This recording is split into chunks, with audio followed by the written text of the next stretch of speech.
Ok, Boker Tov, guys. J'espère que tout va bien, que tout le monde est bien dans leur hibernation. Euh, En tout cas, ça vous me manquez tous et j'espère que ce virus va s'éliminer bientôt. Comme ça, on aura la chance de pouvoir se revoir comme il faut dans des situations plus proches et non pas lointains. Mais écoutez, on est encore à l'école et je sais que c'est votre dernière année. Ça me donne beaucoup d'angoisse de ne pas pouvoir vous voir en réalité là. Mais ce qu'on va faire, c'est qu'on va essayer de se préparer. On va faire un shiur d'Alaha qu'on a l'habitude de faire avec questions-réponses. Donc je vais aller très lentement par rapport aux questions. C'est un vidéo qui est enregistré. Donc, quand vous allez vous l'écouter, vous pouvez mettre pause, fast forward, pas fast forward parce que vous allez rater des questions. Mais je vais poser des questions, je vais les répondre. Mais j'aimerais bien que vous les écrivez et que vous répondez aussi aux questions par rapport à la réponse que je vais vous donner. D'accord? On va faire sur Pessah. Donc, il y a plusieurs questions qui se posent, il y a beaucoup de choses à étudier pendant Pessah.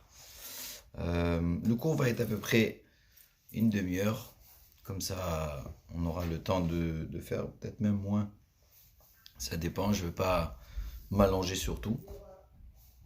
Donc je vais commencer avec un premier sujet qui est la bdikat hametz, la vérification du hametz qu'on fait le 14 au soir à la maison. C'est la veille de Pessah. Et donc c'est important de vérifier toute la maison, comme vous le savez, qu'il n'y a pas de Hametz qui reste dans la maison pour qu'on puisse rentrer dans la fête, le Yom Tov, sans Hametz dans la maison. Donc une des premières questions que je poserai, c'est d'abord, si quelqu'un a un business, d'accord, quelqu'un il a un travail, il a un business, il doit aller à la maison pour faire l'abdikat hametz. Est-ce que il doit fermer son magasin pour arriver à l'heure?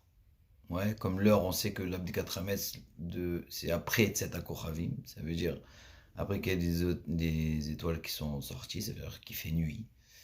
Alors, est-ce qu'il doit fermer son magasin? Disons, il travaille tard.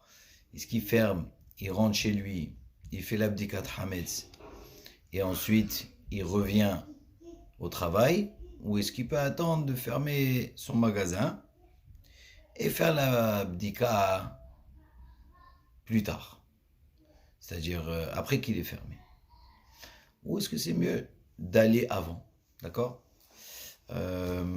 Donc, là, la nous dit que quelqu'un qui veut rester dans son magasin, quelqu'un qui est en train de vendre, je sais pas moi, au marché. S'il ferme le marché, il peut perdre beaucoup d'argent. Alors dans ce cas-là, s'il veut rester dedans, il veut rester dans son magasin, il peut dire à sa femme, qui se trouve à la maison, d'être son chaliach. Ou quelqu'un de la famille, ouais, s'il a son fils qui est déjà bar mitzvah, d'accord, qui peut lui-même faire l'abdika comme chaliach, comme envoyé, il pourra le faire en son temps. Oui, on voit toujours dans les halachot qu'il y a toujours une mitzvah de faire en son temps, comme Kirat Shema, de lire la Megillah en son temps. Donc, par rapport à ça, ils peuvent faire la mitzvah pour lui, et lui, il n'a pas besoin de revenir à la maison. Maintenant, qu'est-ce que lui, il fait pendant ce temps-là? Lui, il doit vérifier son magasin, parce qu'il est là-bas presque toute l'année. Donc, il doit vérifier, il a dû rentrer du Hametz.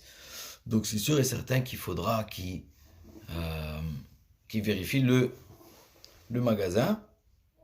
Et c'est bien s'il peut le vérifier en même temps à ce moment-là. S'il est au milieu du travail, c'est sûr et certain que ce sera après le travail. Maintenant, s'il ne trouve personne à la maison, c'est-à-dire que c'est un célibataire, il n'a personne pour vérifier pour lui. Alors dans ce cas-là, il faut qu'il ferme son magasin quand il y a la sortie des étoiles et d'aller à la maison pour vérifier son Hametz. Parce que tu ne peux pas laisser une maison ce soir-là sans qu'elle soit vérifiée. D'accord? Donc c'est que dans un cas où il n'y a pas d'autre personne qui peut le faire pour lui. Donc dans ce cas-là, il devra fermer, aller vérifier. Et s'il doit revenir au travail, il revient au travail. C'est que dans ce cas-là. Il y a la halakha plus profondément qui explique ici par rapport à ça. Je vais vous dire tout de suite.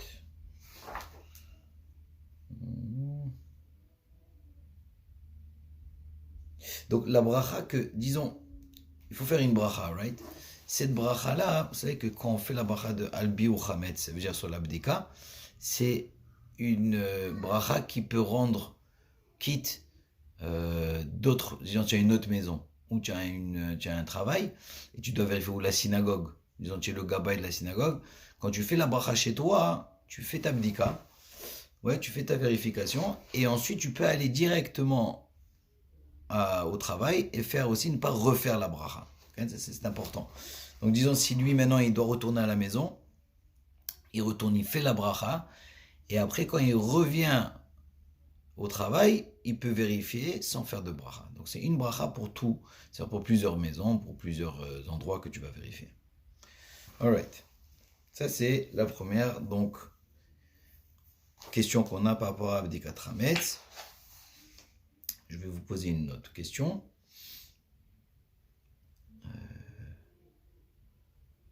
Ce qui est en arrière de moi, c'est la lumière. Hein, c'est pas. Ah ouais, il faut que je vous fasse rire un petit peu, non? Alors ouais, question très importante. Normalement, en général, une personne qui fait une bracha pour quoi que ce soit manger, prier, n'importe quoi, il fait une bracha, il ne peut pas s'interrompre entre la bracha et l'action qu'il va faire. Ouais, exemple, s'il va prendre maintenant une pomme, il va faire une bracha de Boré Père Haetz, il ne peut pas parler au milieu. D'accord, il ne peut pas faire Baruch Ata Hashem Elokeinu Melech Boré Père Haetz. Ah, ça va, Samuel, tout va bien? Ah, ça va, ouais, Shirel, ah ouais, c'est bon, ok, et il mange.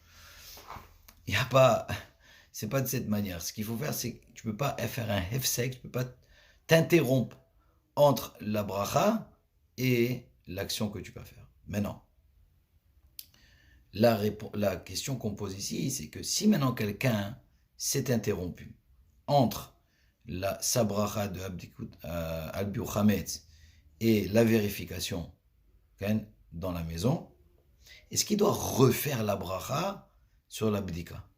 C'est-à-dire qu'il doit refaire cette bracha-là. C'est-à-dire que la première bracha qu'il a fait, elle était annulée. Pourquoi? Parce qu'il s'est interrompu entre la bracha et l'action de vérifier le chametz. D'accord? J'espère que la question est claire. Et si tu t'interromps entre la bracha et l'action, est-ce que je dois refaire la bracha ou pas? Alors, la halakha nous dit comme ça. Les khatrila, ça veut dire d'après la loi stricte, ça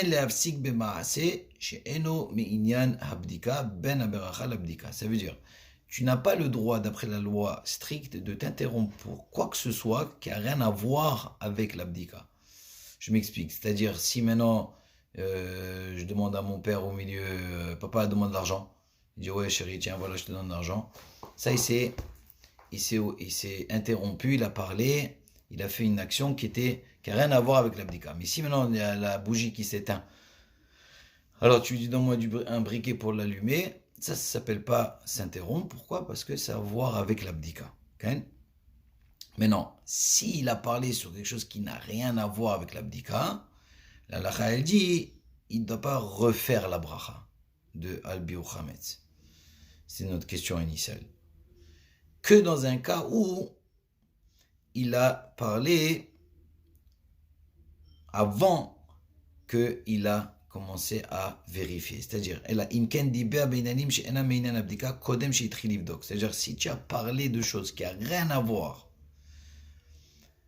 par rapport à l'abdika, mais avant que tu as commencé l'action, et tu as fait une bracha mais tu as dit, tu as dit, Baruch Ata Hashem, Elokeinu melech haolam, chaque disham, albi ou chametz, et ensuite tu dis, ah là là, qu'est-ce qu'il était bon, le sandwich que ma mère elle a fait, d'accord?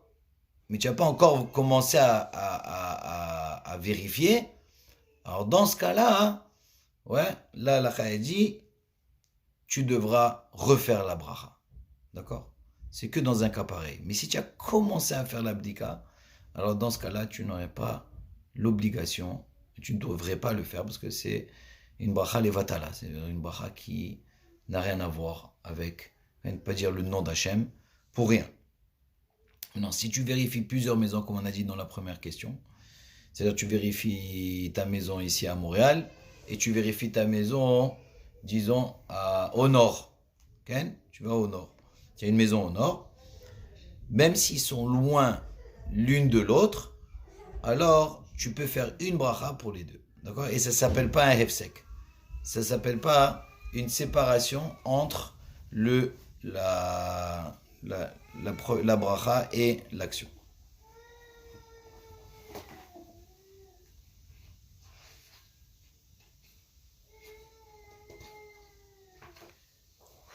Ok.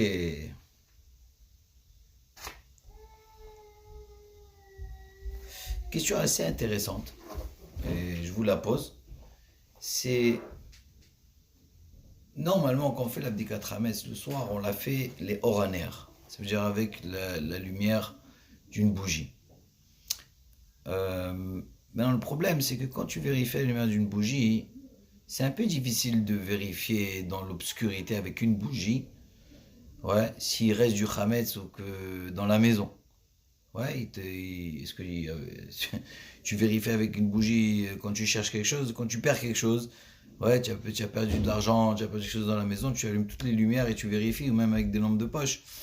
Donc, est-ce que l'abdika elle-même, ma question est-ce que l'abdika, elle nécessite le fait de éteindre toutes les lumières et de vérifier juste avec la bougie, les oraner, ou est-ce qu'au milieu de ma bdika, si j'ai besoin de vérifier un endroit, parce que je dois vérifier tous les endroits où je sais qu'il y a du chametz qui était pendant l'année, où j'ai l'habitude de manger du chametz.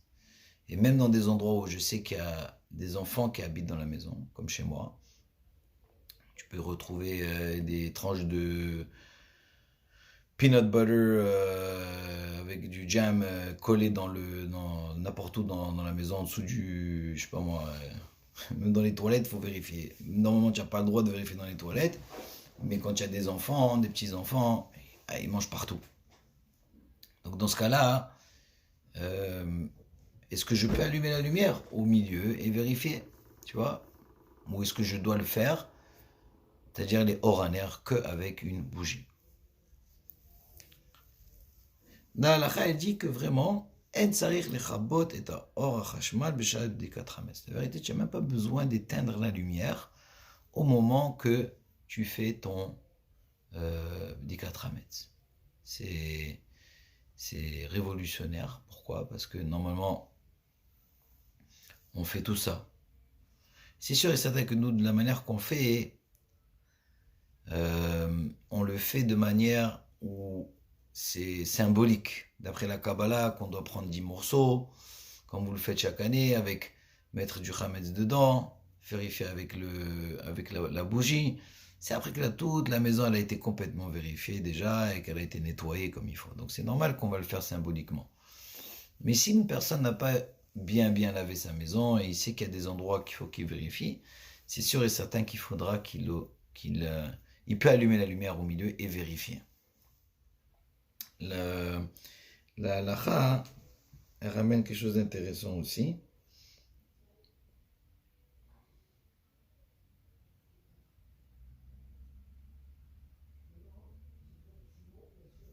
Normalement, la bougie, c'est pour vérifier dans les chorim ou visdakim. Ça veut dire dans les trous et dans les fissures. Là, nos maisons aujourd'hui, ils n'ont plus comme les maisons d'avant où il y avait des petits trous. Il y en a, et des fois, il y a des petits trous, tu peux vérifier. Mais normalement, c'est pour ça qu'on utilise la bougie pour aller voir dans des endroits très obscurs. Tu peux même utiliser une lampe de poche, qui est considérée quand tu n'as pas de bougie. Si tu vas dans des endroits qui sont assez étroits, alors tu peux aller vérifier. Mais normalement, tu peux même le faire avec de la lumière qu'il y a chez toi à la maison et ça marche. Et c'est même plus efficace, comme ça tu sais que certainement tu n'as pas de Hametz qui se trouve chez toi à la maison. Ok. Next question.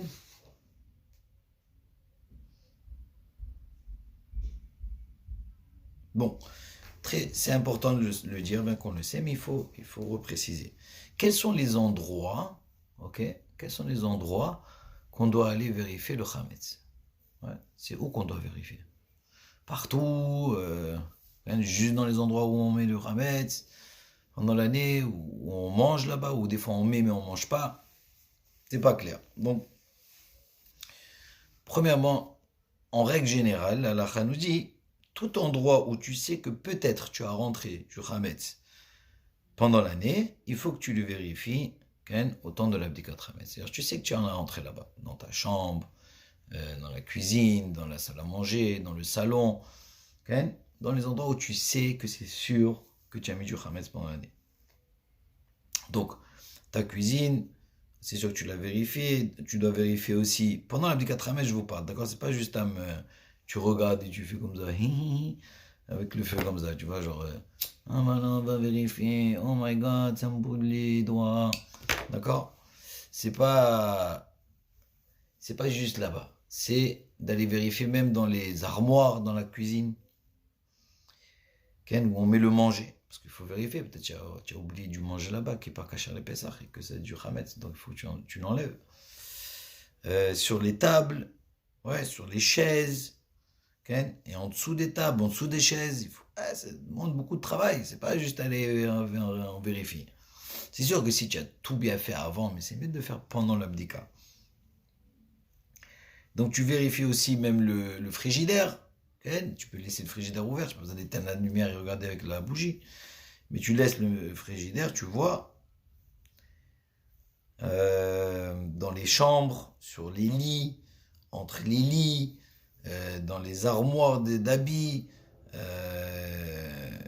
même où il y a les jouets des enfants, sur les étagères, les bibliothèques, ouais, où tu mets tes livres de Torah, ou les encyclopédies, ça dépend si tu les prends pendant l'année. S'il y a des petits enfants, il faut vérifier dans les toilettes. Ouais. Une fois, j'ai trouvé moi un beau Nutella comme ça, une tartine on a bien comme il faut, juste sur le comptoir là-bas comme ça. Il te disait bonjour. Ok, quoi d'autre? Il y a aussi dans tes sacs, ouais, dans les cartables, dans les lunchbox, toutes ces affaires-là que les enfants ont, ou même chez toi, tu es obligé de vérifier. Même le parterre, ouais, que tu as bien nettoyé avant, pour vérifier qu'il n'y a pas des miettes qui restent. Mais pas des toutes petites miettes. Il faut que ça soit quelque chose tu peux voir que c'est du Hametz. Si tu as une voiture, je suis sûr qu'il y en a beaucoup maintenant qui ont fait leur permis de conduire, mais vous n'avez pas encore de voiture vraiment, mais quand vous l'aurez, il faut vérifier la voiture. Au temps de Bdikat Hametz, il ne faut pas refaire la bracha. Ouais, tu fais la bracha de la Bdikat Hametz, al Hametz, et tu vas chercher dans la voiture. Okay? Donc il faut vérifier là-bas, il faut la laver avant. Même si tu l'as lavé, tu l'as amené, ils l'ont astiqué là-bas au garage, tu vas et tu vérifies. Donc n'importe où tu sais que tu as mis du Hametz, dans ce cas-là, tu dois aller et vérifier le soir de l'abdikat Hametz. Très important. Une autre question. Aussi au temps de l'abdikat Hametz, ce qu'on vérifie, est-ce qu'on doit... La question elle est, est-ce que je dois vérifier les poches de mes habits? ou de mes costumes, ou de mes jupes, ou whatever it is. Est-ce que je dois les vérifier ou pas au temps de la Bdikat Hametz? Pas avec le feu, parce que tu vas brûler les habits. Ouais, mais tu dois vérifier ou pas. Est-ce que tu dois vérifier tes habits aussi, les poches de tes habits? Donc, c'est sûr que des habits où tu mets pas de Hametz dedans, disons des habits qui sont de mariage, tu vois, genre très classe, tu vois, Chanel ou Coco Chanel ou whatever it is. D'accord? Dans ce cas-là, tu n'as pas besoin de les vérifier. De toute façon, il n'y a même pas d'habits là-bas. Alors, anyway. Et je veux dire, il n'y a pas de poche. Mais des habits comme Shabbat, où tu mets des petits bonbons dans ta poche et des affaires pareilles, des fois, c'est pas cachère. Les Pessah. Donc, dans ce cas-là, tu dois les vérifier, sauf si tu les avais lavés, c'est-à-dire que tu les as amenés au dégraissage, ou tu as fait un lavage, tu as fait un lavage pour juste avant et que tu sais qu'ils sont propres, il n'y a rien dedans. S'ils ne sont pas propres, ben c'est sûr qu'il faut que tu vérifies. Donc, tu n'as pas besoin de rentrer ta main dedans et enlever, vas-y, prendre une brosse et commencer à frotter. Tu relaxes. Juste tu regardes, tu vois, est-ce qu'il y a quelque chose là-bas? Il n'y a pas. Il faut que ça soit au moins, le Hametz, il faut qu'il ait la taille d'un kazaït. Ouais, vous savez c'est quoi kazaït? Je vous l'ai dit des milliers et des milliers de fois. C'est au moins 24 grammes, tu vois, de pain. Comme ça. Tu vois, comme genre un kazaït, comme une olive, une grosse olive. S'il n'y a rien là-bas, tu n'as pas besoin d'aller vérifier, de tout te casser la tête. Et tu es sûr que tu ne vérifies pas tu ne vérifies pas. Tu vérifies pas tes avis avec un briquet ou un feu. Cependant, quand tu les as lavés, tes habits avant Pessah, et tu vérifies,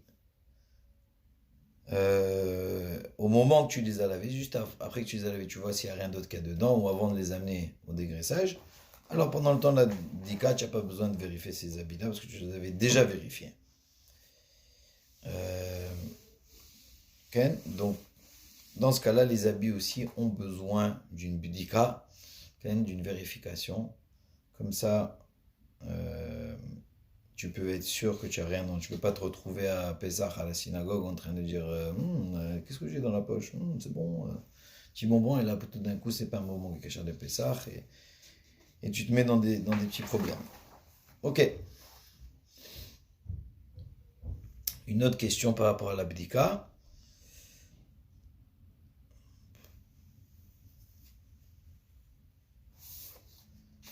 Je vérifie encore.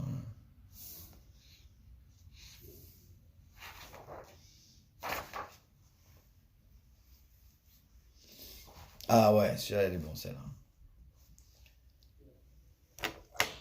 Ce qui est incroyable, c'est que les enfants, quand tu leur dis, ok, c'est le temps d'abdika Hametz, alors ils sautent tous, ils disent, ah, c'est moi qui va cacher les morceaux de pain, c'est moi qui va cacher les morceaux de pain. Et on a une ou un qui est très rusé, il va, et il cache les 10 morceaux, mais il cache un, ou ça te prend peut-être 2 heures avant de le trouver. Alors t'abdika Hametz, au lieu de durer, disons, une demi-heure, ouais, minimum, elle te dure 2 heures parce que tu n'arrives pas à trouver le morceau, mais c'est un problème, parce que si tu ne trouves pas le morceau, c'est sûr qu'on va voir qu'après que tu fais l'abdika, tu fais un biour et tu fais un bitoul du Hametz. On va expliquer plus tard. Quand même dans les prochains cours. C'est quoi bitoul? Quand même bitoul, c'est-à-dire j'annule le Hametz. Il est comme de la poussière, mais tu ne peux pas trouver, te mettre dans ces situations pareilles. Alors qu'est-ce qui se passe maintenant si tu as caché ces 10 morceaux? Donc ne donnez pas à vos enfants de les cacher difficilement. C'est juste symbolique. Tu les poses sur une table, sur le lit, dans les endroits où tu mets, juste pour aller vérifier et faire la mitzvah. Tu vas, tu cherches, tu trouves 9, il manque une. Qu'est-ce que tu fais? Il faut le chercher, dit la halakha, et il faut le trouver. Et si tu ne le trouves pas, alors dans ce cas-là, tu peux être sommaire, ça veut dire que tu peux compter sur le bitoul que tu vas dire après. Le bidul, comme je vais expliquer plus tard, c'est que tu dis que n'importe quel chametz que j'ai pas vu ou que j'ai pas trouvé, qu'il soit comme la poussière de la terre, ouais, comme si s'il n'était rien. Et tu es obligé de faire le bitoul, parce que si tu fais l'abdication, le bitoul, ça marche pas. D'accord? Donc dans ce cas-là, mais il faut quand même chercher. Il faut quand même aller et voir si on a trouvé ce morceau ou pas. Ok? Donc c'est important de les vérifier comme il faut.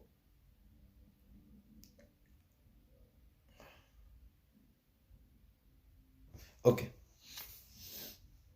Prochaine question. Ah, très bonne question, on va finir avec celle-là. Qu'est-ce qui se passe, quelqu'un qui part de sa maison? Ben là, on ne peut plus partir parce qu'on est tous en quarantaine. Ouais, mais disons quelqu'un devait partir avant Pessah, d'accord? Disons au voyage, mais il a l'intention de revenir chez lui avant Pessah. D'accord? Il veut partir, disons, 2 semaines maintenant. Et il revient quand, dans 2 semaines avant Pessah, ou peut-être même la veille.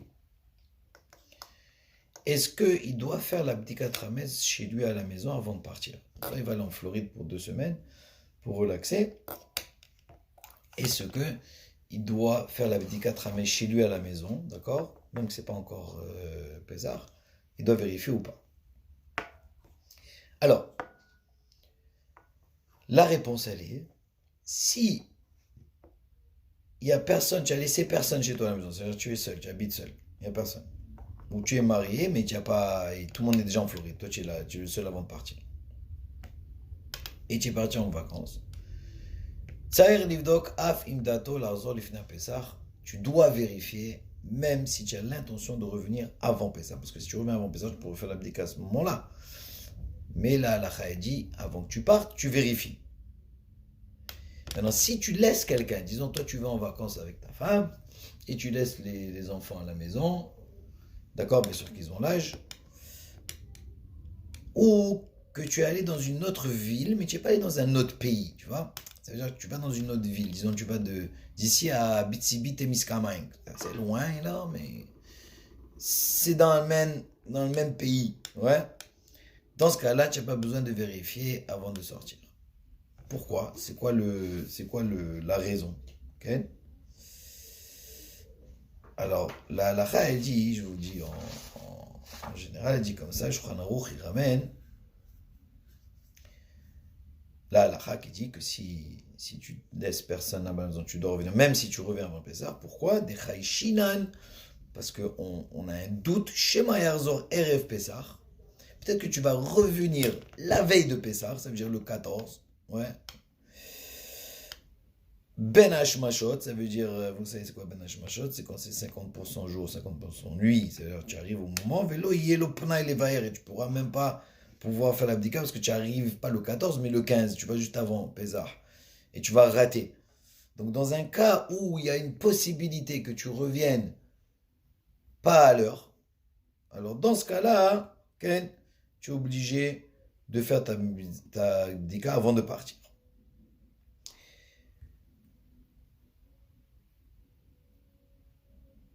Ok, donc même ça, c'est comme même si tu pars un mois avant. Même si tu pars un mois avant, mais tu sais que tu vas revenir, mais peut-être tu peux revenir et ne pas avoir le temps. Donc dans ce cas-là, tu pourras pas. Ok, ça va être fini pour aujourd'hui pour la halachot. Juste un petit mot de chizouk pour chacun.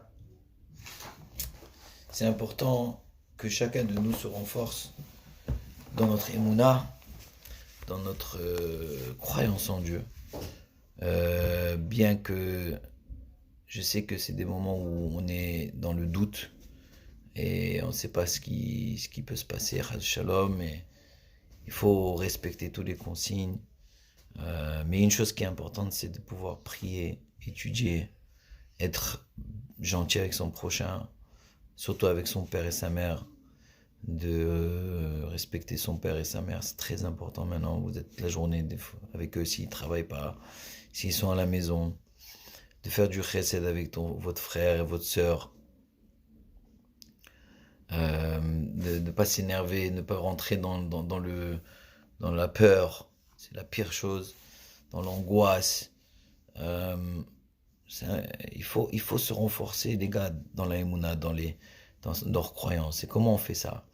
C'est quand on étudie la Torah, on s'assoit, on prie à Hachem, on doit être joyeux, on est en bonne santé, Baruch Hashem, on n'a rien qui nous empêche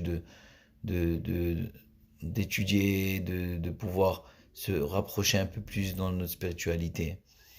Ouais, toutes les choses toutes les choses que je vous ai dit, que je vous ai répété, que moi-même je me répète tous les jours, tout ce qui a à voir avec le monde extérieur. Regardez, l'argent, les sports, les kiffs, les discothèques, les bars, les tavernes et tout ça. All closed. There's nothing you can do. Tout ce qui est shaker, tout ce qui est mensonger, alma des chikra. C'est un jour de. C'est alma des chikra, ouais. C'est comme genre un monde de shaker, de mensonges qui nous entoure. Et tranquillement, Hachem, il est en train de se dévoiler pour qu'on puisse se, se renforcer, chacun de nous. Ok, et prier pour les autres et faire attention aux autres. Faire attention à nos enfants, faire attention aux gens qu'on aime. Et écoutez, ça me manque de ne pas pouvoir vous voir et ne pas être là avec vous, mais Bezat Hachem avec nos prières et les shiurim qu'on aura pendant le temps qu'on est en quarantaine, eh ben, j'espère que ça peut vous protéger et vous donner beaucoup de bracha et hatzlacha à chacun. Ce que je vous demande aux deux secondaires, c'est si Dieu veut qu'on rentre, c'est pas un travail, c'est pas c'est juste de bien écouter le cours, de prendre les notes comme il faut et de me montrer que vous étiez là, ou pas juste me dire ouais je vous ai écouté, c'était bien, ouais, de folie. Non, je veux voir les questions écrites avec les réponses qu'on a dit. Si tu dois le répéter le vidéo, tu le répètes. Mais je veux voir un peu un travail vous avez fait un effort de pouvoir prendre les notes. Et c'est important pour de savoir la halakha de Pessah. Comme ça, on sait comment agir. Surtout quand on n'a pas la possibilité d'aller quand on veut, où on veut. Alors, qu'Hachem vous protège, vous aime. Et on se voit, si Dieu veut, bientôt. Ciao.